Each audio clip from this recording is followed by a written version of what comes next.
आज से आज की बात का शो आप देख सकेंगे 8:30 बजे से। भारत की बेटियों ने एक बार फिर से खेल की दुनिया में परचम लहराया। T20 वर्ल्ड कप के मैच में भारत ने पाकिस्तान को हरा दिया। एजबेस्टन में भारतीय टीम ने टॉस जीतकर पहले बल्लेबाजी का रास्ता चुना। 20 ओवर में 6 विकेट पर ताबड़तोड़ बल्लेबाजी करते हुए 170 रन का लक्ष्य खड़ा किया। भारत की तरफ से स्मृति मंधाना ने अर्धशतक लगाया। उन्होंने 44 गेंदों में 68 रनों की पारी खेली। तो वही कप्तान हरमनप्रीत कौर ने 36 रन बनाए। ऋचा घोष ने 17 बॉल पर 34 रन जड़ दिए। 170 रन का पीछा कर रही पाकिस्तान टीम 17 ओवर में 106 रन बनाकर ही ऑल आउट हो गई। मुनीबा अली ने सबसे ज्यादा 41 रन बनाए। भारत से दीप्ति शर्मा ने 10 रन देकर 5 विकेट लिए। श्रीचरणी को 3 और शेफाली वर्मा को 1 विकेट मिला। टीम इंडिया की इस जीत के बाद देश में जमकर जश्न मना। लोगों ने मिठाइयां खिलाकर एक दूसरे को भी बधाई दी।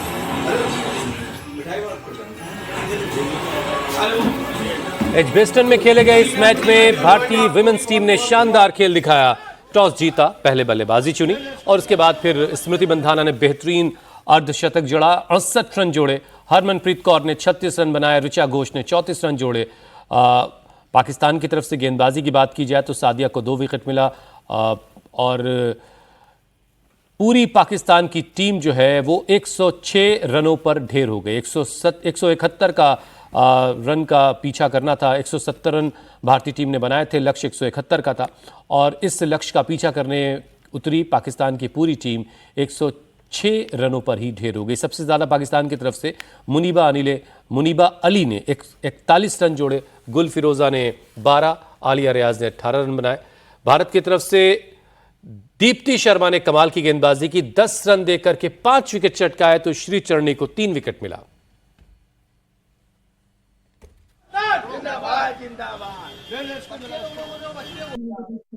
पहले तो भारत माता की जय, वंदे मातरम और तिरंगा और India India India, Radha Rani की जय, बाके बिहारी की जय। देखो, मैं दीप्ति को नहीं, वो पूरे हिंदुस्तान की दीप्ति है, मेरी अकेली की नहीं, पूरे हिंदुस्तान की जीत है ये, इंडिया की जीत है ये। सारी बेटियों का पथ प्रदर्शन हुआ है और सारी बेटियों की जीत है ये, अकेली दीप्ति की नहीं, पूरे हिंदुस्तान की जीत। आज का मैच बहुत ही अच्छा रहा और सारी लड़कियां ने एकजुट होकर खेली और दीप्ति का परफॉर्म तो बेहतरीन बेहतर हुआ। 5 विकेट लिए आज, 10 रन देके और उसने 1 रन आउट किया और लास्ट में 12 वो रन भी बनाए। तो मतलब ये है कि हमें अब पूरी उम्मीद है कि सारी मैच हमारी इंडिया की टीम जीतेगी। लड़कियां इस वर्ल्ड कप भी इंग्लैंड से इंडिया लाएंगी। उत्तराखंड के देहरादून में हिंदू युवक विनोद की हत्या के बाद अब बवाल जारी है। मृतक के परिजन आरोपियों के एनकाउंटर की मांग पर अड़े हुए हैं तो वहीं शव को रखकर प्रोटेस्ट भी कर रहे हैं। आरोपियों पर एक्शन की मांग को लेकर रविवार को करीब 5 घंटे तक गुस्साई भीड़ ने एनएच जाम पर प्रोटेस्ट भी किया। आरोपी के घर और ट्रैक्टर फूंक दिए तो प्रशासन ने हत्या के मुख्य आरोपी के घर को बुलडोजर से भी ढहा दिया। हिंसा प्रभावित गांव बैरागीवाला में हालात को काबू करने के लिए भारी पुलिस बल की तैनाती की गई। देहरादून पुलिस के साथ आईटीबीपी और पीएसी की टीम भी तैनात रही। शनिवार को खेत में पानी को लेकर झगड़ा शुरू हुआ था जो खूनी विवाद में बदल गया। भीड़ के हमले में युवक विनोद की मौत हो गई जबकि 3 लोग घायल हुए हैं। पुलिस ने मामले में 12 लोगों के खिलाफ एफआईआर भी दर्ज कर ली है जिसमें से 4 आरोपियों को अब तक गिरफ्तार किया जा चुका है।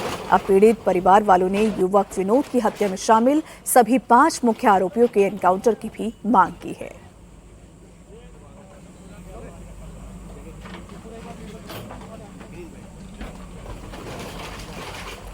तो ये तस्वीरें आप देख रहे हैं किस तरीके से आरोपियों के घर को ढहा दिया गया। हालांकि मृतक के परिजन आरोपियों के एनकाउंटर की भी मांग पर अड़े हुए हैं। शव को रखकर वो प्रोटेस्ट कर रहे हैं। आरोपियों पर एक्शन की मांग को लेकर रविवार को करीब 5 घंटे तक गुस्साई भीड़ ने पहले तो एनएच को जाम किया और प्रोटेस्ट करना शुरू कर दिया। हालांकि इस बीच आरोपी के घर और ट्रैक्टर भी फूंक दिए गए तो प्रशासन ने हत्या के मुख्य आरोपी के घर को बुलडोजर से भी ढहा दिया जिसकी तस्वीरें आपको हम दिखा रहे हैं। हालांकि हिंसा प्रभावित गांव बैरागीवाला में हालात को काबू करने के लिए भारी पुलिस बल की तैनाती की गई। इसमें देहरादून पुलिस के साथ साथ आईटीबीपी और पीएसी की टीम शामिल है। शनिवार को खेत में पानी को लेकर पहले विवाद हुआ था, जो खूनी विवाद में बदल गया। भीड़ के हमले में विनोद नाम के शख्स की मौत हो गई, जबकि 3 लोग इसमें घायल हुए हैं। पुलिस ने मामले में अभी तक 12 लोगों के खिलाफ एफआईआर दर्ज कर ली है, जिसमें से 4 आरोपियों को गिरफ्तार भी किया जा चुका है।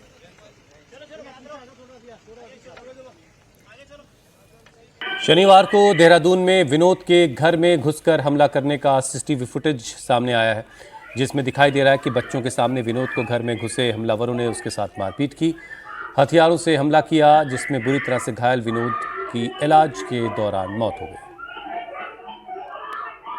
यही है ये मार दिया। हाँ, ये बैट भी रखा नहीं, पट्टा से रखा नहीं, पर बाकी बच्चों के लिए। और आज फिर पीड़ित परिवार के न्याय के लिए प्रोटेस्ट की तैयारी है, जिसको लेकर प्रशासन अलर्ट मोड पर है और पुलिस बल की भी तैनाती कर दी गई है। यहाँ पे उनके परिजनों द्वारा जो है सड़क पर बैठकर अभी उनकी गिरफ्तारियों को लेकर जो है आक्रोश व्यक्त किया गया था, इससे उनके द्वारा जाम लगाया गया था। उनसे बातचीत करते हुए उनको आश्वस्त किया गया कि जो शेष आरोपी हैं उनको भी शीघ्र गिरफ्तार कर लिया जाएगा। इस पे जो है वहाँ के सभी लोग अपने अपने घरों पे चले गए हैं। पुलिस द्वारा जो पुलिस बल यहाँ पे नियुक्त कर दिया गया है और जो फ्लैग मार्चिंग है वो की जा रही है वर्तमान में स्थिति नियंत्रण। और यूपी में अवैध कब्जे और अतिक्रमण के खिलाफ प्रशासन का अभियान चल रहा है। अवैध मजार पर बुलडोजर चला, कहीं थाने की जमीन पर बनी मस्जिद को हटाने का नोटिस दिया गया। गाजियाबाद कॉलोनी में बुलडोजर के साथ पहुंची प्रशासन की टीम ने भारी पुलिस फोर्स के साथ मजार को हटाया। तो उन्नाव में बच्चों के खेल कूद की जमीन पर कब्जा कर बनाए गए मदरसे को बुलडोजर से ध्वस्त कर दिया गया। बुलडोजर एक्शन उत्तर प्रदेश के सीतापुर में भी हुआ। यहां एक विवादित निर्माणाधीन मस्जिद के ढांचे को बुलडोजर से ध्वस्त कर दिया गया। तो मेरठ में थाने की जमीन पर बनी मस्जिद को हटाने के लिए प्रशासन ने मस्जिद कमेटी को नोटिस देकर 7 दिनों के अंदर जवाब भी मांगा है।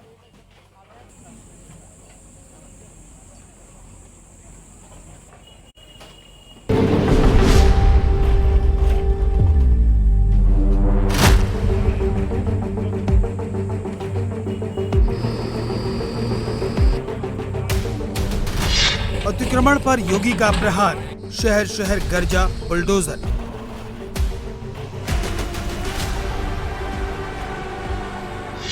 अवैध कब्जे पर बड़ा एक्शन, शहर शहर डेमोलिशन।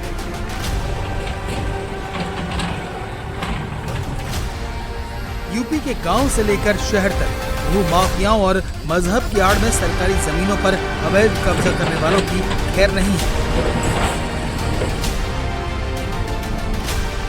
रविवार को एक बार फिर योगी सरकार के बुलडोजर के वार का खौफ अवैध कब्जा कर सरकार को लाखों का चूना लगाने वाले भूमाफियाओं में देखा गया। गाजियाबाद के लोनी में सरकारी जमीन पर अवैध कब्जा कर बनाई गई बाजार को प्रशासन ने बुलडोजर चलाकर हटा दिया। जिस मजार को बुलडोजर से हटाया जा रहा है वो लोनी के ट्रोनिका सिटी क्षेत्र की अंसल कॉलोनी में स्थित है। प्रशासन ने कब्जा हटाने के लिए पहले नोटिस दिया और फिर भारी पुलिस बल और प्रशासनिक अधिकारियों की मौजूदगी में रविवार को जेसीबी मशीनों की मदद से अवैध निर्माण को हटाया गया। गाजियाबाद प्रशासन ने साफ कर दिया कि सरकारी जमीन पर किसी भी प्रकार का अवैध कब्जा या निर्माण बर्दाश्त नहीं किया जाएगा।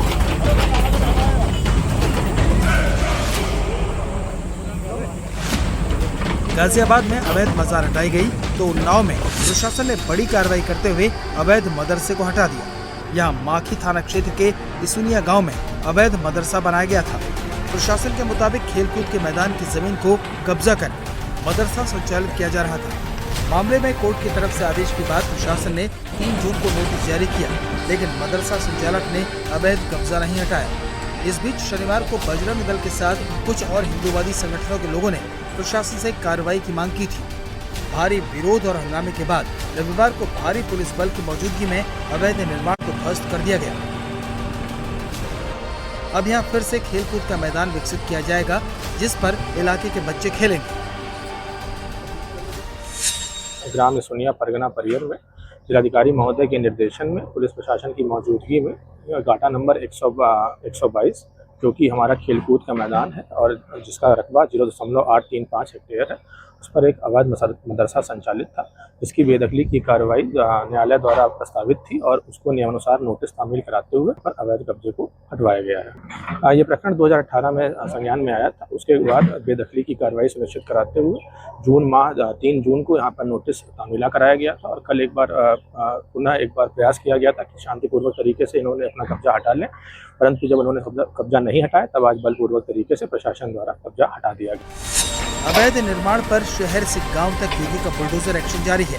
यूपी के सीतापुर में भी विवादित निर्माणाधीन मस्जिद को प्रशासन ने बुलडोजर से ध्वस्त कर दिया। यहाँ ग्राम सभा धौरा के मजरा कुमिरपुरवा में मस्जिद बनाई जा रही थी,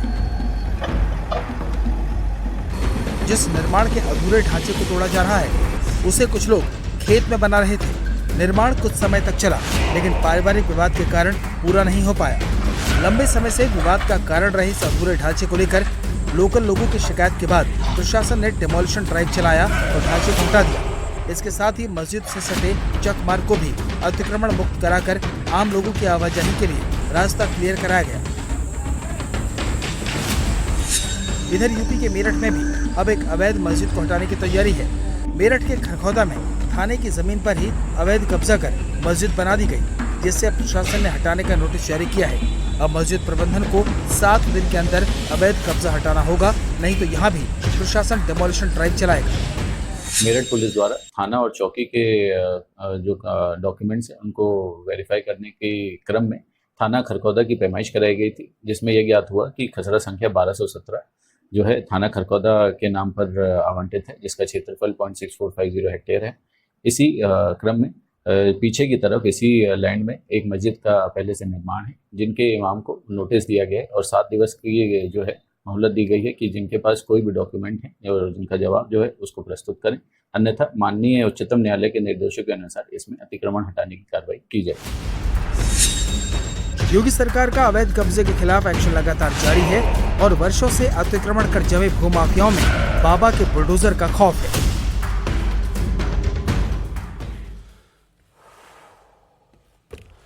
पश्चिम बंगाल की राजनीति का बड़ा खेला अब दिल्ली में हो गया है। तृणमूल कांग्रेस के 28 सांसदों में से 20 बागी सांसदों के गुट ने त्रिपुरा की नेशनलिस्ट सिटीजन पार्टी एनसीपीआई में विलय का ऐलान कर दिया है। बागी गुट के नेता काकोली घोष दस्तीदार ने रविवार शाम लोकसभा स्पीकर ओम बिरला को पहले चिट्ठी सौंपी और फिर मीडिया के सामने इसका ऐलान किया। काकोली घोष ने कहा कि हम पीएम मोदी के नेतृत्व में एनडीए के साथ काम करेंगे। इस बीच टीएमसी के महासचिव अभिषेक बनर्जी ने लोकसभा स्पीकर को चिट्ठी लिखकर अलग गुट को मान्यता न देने की बात कही है।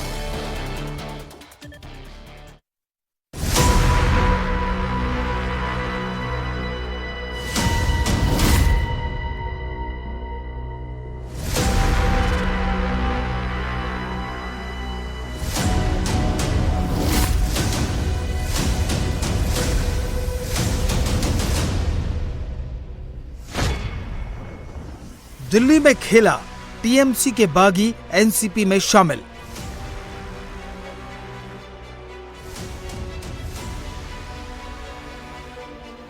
हम लोग एआईटीसी से चुने हुए 20 सांसद स्पीकर साहब से मिलकर अलग बैठने का चिट्ठी दिया और ये 20 सांसद जो हमारे कुल मिला के जितने हैं उसमें से 2/3 से ज्यादा है। हम ये जो जुट appeal nationalist citizen party of India से, उसके बाद क्या होगा, हम काम करेंगे राष्ट्र के लिए और प्रधानमंत्री के नेतृत्व में एनडीए के साथ हम लोग काम करेंगे। दिल्ली में खेला हो गया, दीदी देखती रह गईं। पहले विधायकों ने अलग गुट बनाया, अब सांसदों ने तो मानो दीदी के पैरों तले से जमीन ही हिला दी। तृणमूल कांग्रेस के 28 सांसदों में से 20 बागी सांसदों के गुट ने त्रिपुरा की नेशनलिस्ट सिटीजन पार्टी में विलय का ऐलान कर दिया।